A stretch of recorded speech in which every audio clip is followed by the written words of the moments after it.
ไปมามีหนาวสำเร็จพี่น้องนี่อากาศหนาวเย็นเลยล่ะ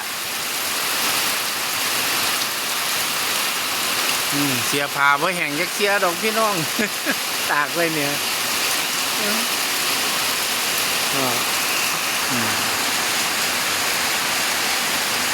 เมฆผ่านมาป่าใหม่เขานี่บ่กล้าผ่านไปทางอื่นเลยครับพี่น้องตกเลยล่ะ